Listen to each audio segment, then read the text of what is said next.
And on this Memorial Day, Portraits of Honor. A Vietnam veteran paints the casualties of war, one fallen hero at a time. From ABC News headquarters, this is World News with Charles Gibson. We now have a report about a remarkable Vietnam veteran who's made the spirit of Memorial Day his personal mission. With pencil and paper, he helps the families of those who've died in Iraq and Afghanistan remember their loved ones as they lived before duty called. Here's Bob Woodruff. Michael Reagan is on a solemn mission. I think the country has a broken heart. I'm trying to help a portion of this country heal in the only way I know how. A veteran of combat in Vietnam, Reagan now spends nearly all his time in his home near Seattle, drawing portraits of the fallen from this generation's wars as a gift to their families. I'll never forget their lost loved one, and I'm doing my best with these portraits to bring some part of them home. In more than 30 years as an artist, Reagan has drawn thousands of portraits, presidents, actors, celebrities, but he's put all that aside.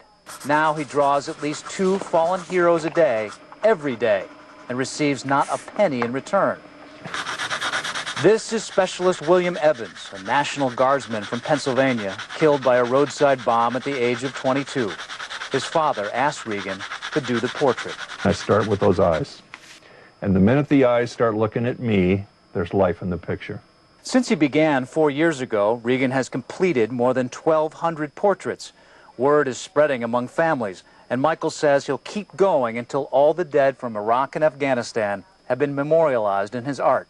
Joe Colgan's son, Ben, who died in Baghdad in 2003, was one of the first. I'd never met a person who loved the folks in the armed forces and their families as much as Mike Reagan. Hey, how you doing, partner? On the day Joe picked up Ben's portrait, he and Michael got to talking and immediately made a connection.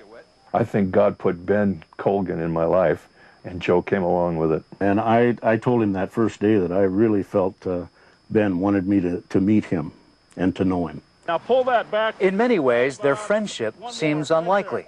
Colgan, an outspoken critic of the war, spends many of his days protesting the conflict that claimed his son. The sad, sad truth is that his service and his death had nothing to do with protecting our freedom.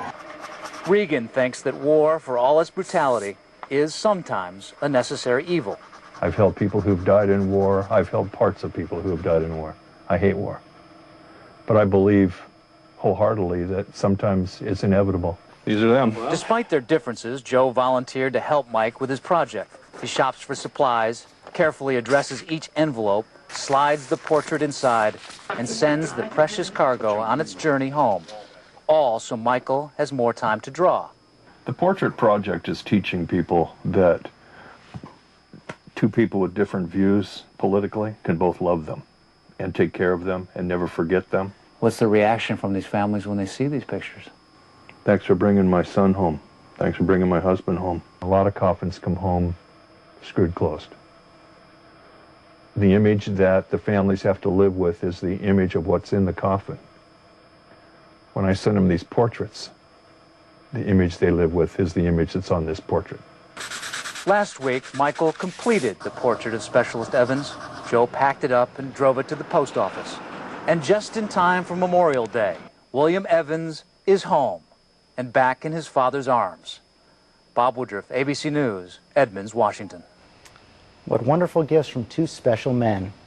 You can see a slideshow with more of Michael Reagan's portraits and connect to his website for more photos and testimonials from families.